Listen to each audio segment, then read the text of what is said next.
Hello everyone, I am Shefali. I welcome you all in your business studies class. We were discussing about formation of a company means कि एक person या more than one person ये चाह रहे हैं कि हमें एक कंपनी बनानी है, कंपनी खोल के हमें उसके थ्रू बिजनेस करना है। तो उस टाइम पर उस कंपनी की फॉर्मेशन के लिए या उसे बनाने के लिए उन्हें क्या क्या स्टेजेस से पास होना पड़ेगा या क्या क्या स्टेजेस पूरी करके एक कंपनी बनेगी। तो यहाँ फर्स्ट स्टेज की बात हमने हमारे पिछले वीडियो में की कि प्रमोशन, कि कंपनी को जो है वो पहला स्टेप है आपके पास प्रमोशन। वहाँ हमने कहा कि कंपनी के लिए सबसे पहले बिजनेस आइडिया, देन उसके बाद कुछ और जो है हमारे पास आगे का स्टेप थे कि अपने आइडिया का इन्वेस्टिगेशन करना कि वो राइट है या नहीं एक्सेट्रा।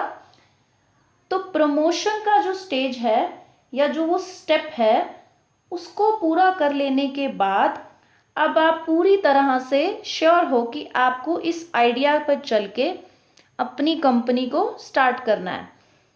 तो ऐसा नहीं है कि आपके पास अब पैसा अरेंज है तो आप झट से बिजनेस करना शुरू कर दो।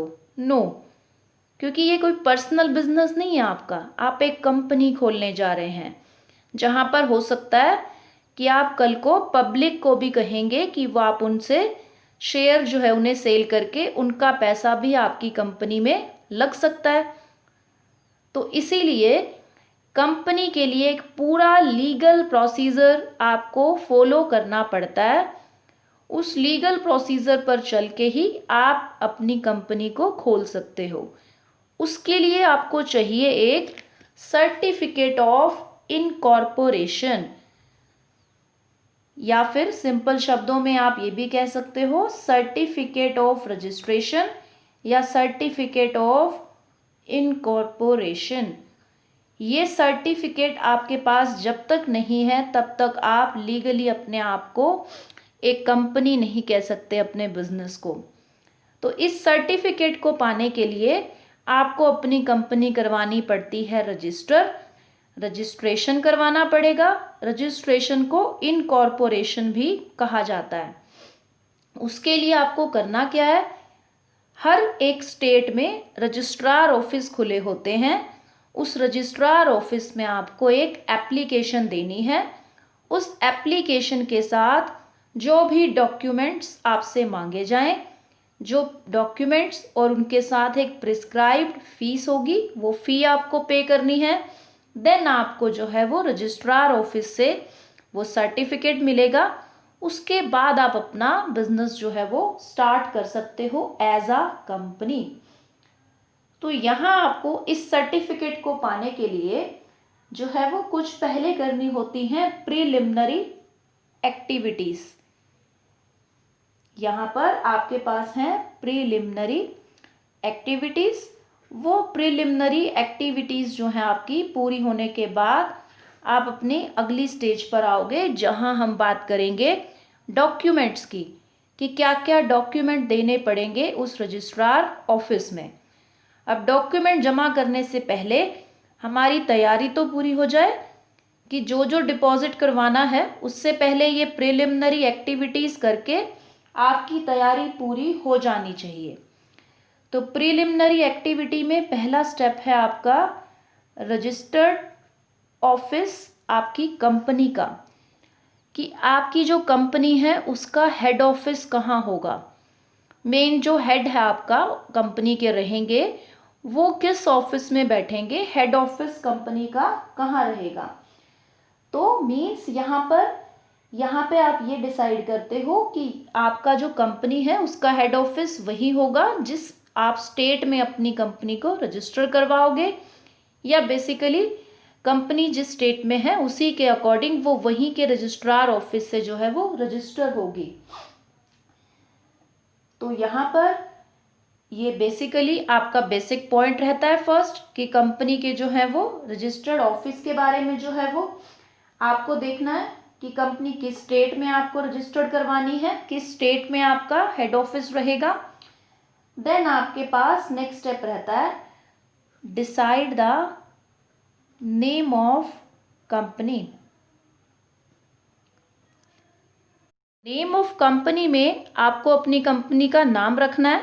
जैसे बाकी कंपनीज के नाम हमने सुने हैं, सैमसंग है, पार्ले जी है, ओके, इस टाइप में डिफरेंट आपकी किसी भी तरह की कोई भी कंपनीज, उनके जो भी अलग अलग नाम है, तो उस तरह से आपको भी एक नाम डिसाइड करना है अपनी कंपनी का। अब आपको ये देखना है कि कोई कंट्रोवर्शियल नाम नहीं होना चाहिए, ऐसा नाम नहीं जिसकी वजह से कुछ ऐसा हो जो नेशनल इंटरेस्ट में नहीं है, मतलब देश के अगेंस्ट नहीं होना चाहिए वो नाम। दूसरा, सेम नाम की जो ऑलरेडी एक कंपनी अगर रजिस्टर्ड है तो आप वो नाम यूज़ नहीं कर सकते। आज अगर आप चाहें कि आपको लग रहा है कि मुझे मोबाइल फ़ोन्स बनाने हैं, तो क्यों ना मैं सैमसंग के नाम से एक कंपनी और खोल दूँ। You can't form a company getting it's name Samsung, because वो नाम रजिस्टर्ड है। इसी तरह से जिस नाम से आप खोलोगे वो भी रजिस्टर्ड हो जाएगा। उसके बाद उस नाम से कोई और पर्सन कंपनी नहीं खोल सकता।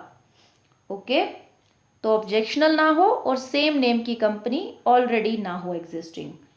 देन आपके पास रहता है कि आपको जो है वो लाइसेंस लेना है। यहाँ पर आपका एक इंडस्ट्रियल डेवलपमेंट एक्ट है, गवर्नमेंट ने पास किया है।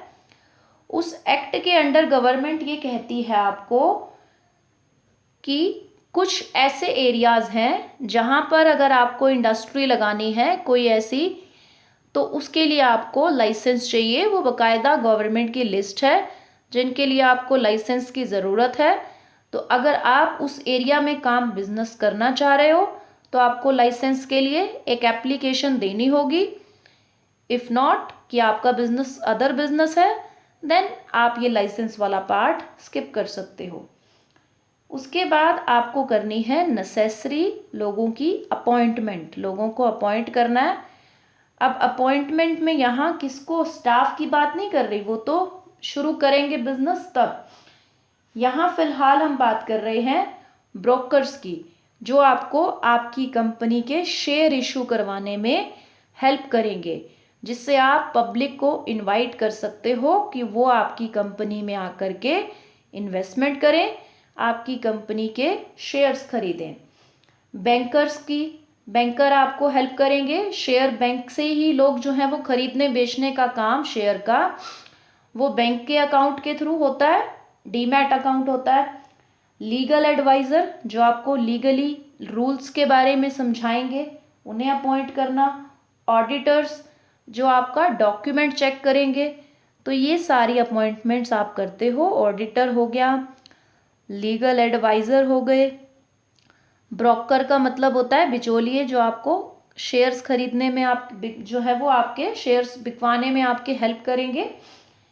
देन आपके पास होता है नेक्स्ट स्टेप कि get important documents prepared, to get the important documents prepared.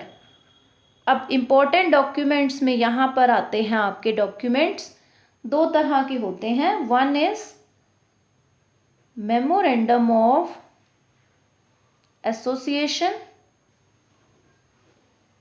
अब ये जो मेमोरेंडम ऑफ एसोसिएशन है आपका, ये एक डॉक्यूमेंट है जिसमें ना आप ये लिखते हो कि मैंने ये कंपनी क्यों बनाई है, उसके पीछे मेरा क्या उद्देश्य है या मेरा क्या ऑब्जेक्टिव है।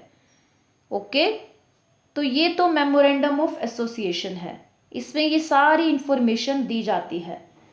देन एक और डॉक्यूमेंट होता है आपका, उसे कहा जाता है आर्टिकल ऑफ एसोसिएशन। उस आर्टिकल ऑफ एसोसिएशन में आप वो रूल्स बताते हो जिन रूल्स पे चल के आप अपना ऑब्जेक्टिव अचीव करोगे, जो ऑब्जेक्टिव आपने जो है वो मेमोरेंडम ऑफ एसोसिएशन में मेंशन किया है। ओके, देन लास्ट आपका जो स्टेप रहता है, ये दो इम्पोर्टेंट डॉक्यूमेंट हैं, इनको प्रिपेयर करना है, ये सबसे मेन है। देन आपका जो लास्ट स्टेप रहता है वो है सेंडिंग एप्लीकेशन टू रजिस्ट्रार। जिस भी स्टेट में आपकी कंपनी है उस स्टेट के रजिस्ट्रार ऑफिस में एक एप्लीकेशन आप भेजोगे जिस पर आप सारी इंफॉर्मेशन लिखते हो, और यहाँ पर सारा काम पूरा करने के बाद उस एप्लीकेशन में जिस भी स्टेट में है वहाँ भेजेंगे और आगे का आपका प्रोसीजर जो है वो स्टार्ट होता है। ओके, इसी एप्लीकेशन के साथ कुछ और डॉक्यूमेंट्स भी आप अटैच करते हो जिनके बारे में हम फर्दर बात करेंगे। क्या वो इम्पोर्टेंट डॉक्यूमेंट्स हैं, 2 के बारे में हम बात कर चुके हैं। आगे इनकी जो है वो जो भी डिटेल्स हैं we will discuss later. That's all for today. Thank you so much.